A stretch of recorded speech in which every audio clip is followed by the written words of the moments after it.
These are my artist notes for the month of September. September was pretty crazy. I started out with a trip to Boise to go visit an artist friend, Jared, and tagging along with me were my two good friends, Sam and Jacob, from here in Phoenix. We made the long drive up to Boise, and most of our time was spent doing like artistic projects. We spent a lot of time at Jared's Cafe, which he has all of his ceramics in the cafe and they sell them straight to the patrons, which is really cool. And we made a lot of art and kind of just goofed around at some of the art events. There was art on the park, and I did a live painting there, which was really fun, which I left with Jared for like a future opportunity. The aim of the trip for me was to do some artist networking, and I was really happy to bring up some oil paintings that I would leave with Jared so that he might sell them in that cafe later. And I made some trades with him, so I brought down some ceramics and some other goods that he's made in exchange for some paintings and prints and all of that other stuff. And I get a lot of insight from speaking with Jared about the artistic process. He has a lot of really good thoughts around the production of art, and he sort of puts by the wayside all of the other things about an artistic business. Certainly, it's important to know how to do sales and do all of these other things, but for him, the production and the art itself is at the forefront of everything that he considers, which I think is really valuable. We do have a good amount of exchange about running an art business.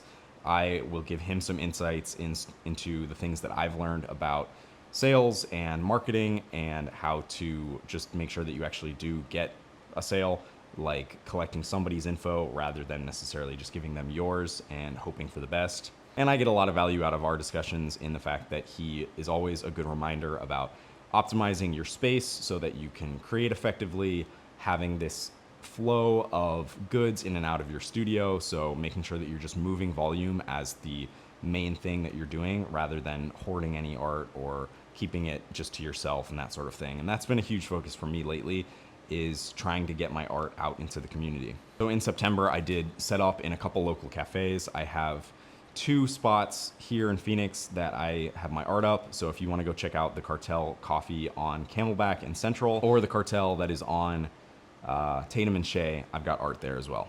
And I did some local events. I did a little Cars and Coffee event at the Cartel on Tatum and Shea, and that was really fun. It's kind of a rainy day, so not a ton of traffic, but it was really cool to meet some of the other artists there. I traded a print for a piece of ceramics and just on the whole was there for the vibes. And then after that, I had an event at a like local gallery that was put on by a friend of a friend. Really had no idea what to expect for this.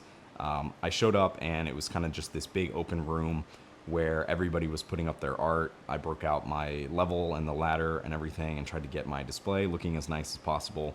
And that went really well. It was a very casual, chill event where I made a live painting and spoke with a couple different connections. I'm hoping to follow up with some of those that I made about trying to get some of my more established or larger pieces into a home that somebody might have recently bought or something like that. So it's weird, all of those connections. I think they take a long time. There's this long window in selling art that I think is important to be attuned to. So I've been trying to be really disciplined about keeping good notes about who to follow up with and really trying to get the gears running on business in that regard.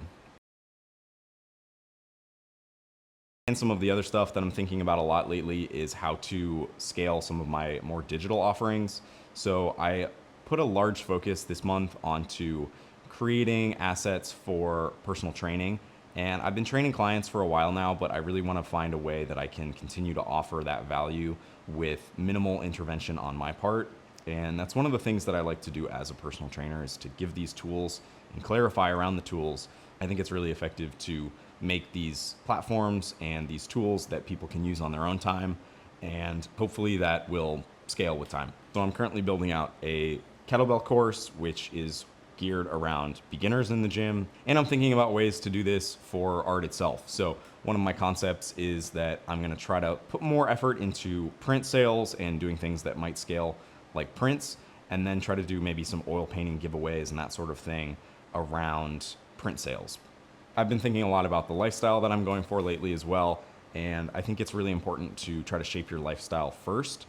So for me, trying to hawk paintings here and there at shows is a thing that I don't know that I love. I would really rather make a painting, spend a lot of time on it, and then hand deliver it, really cater to a particular need, a particular space, or a particular person. Any of these things with that kind of high touch, or go for the other side of the spectrum, which might be smaller sales like prints or postcards or anything like that. So really trying to figure out the way that I can do this most effectively so that I don't have paintings just continue to pile up in my apartment, but I'm able to make those kind of lower ticket sales and then those higher ticket sales as well. So we'll see about how that goes in October. That's going to be my main focus for this month. So thanks for watching, and I'll see you guys later.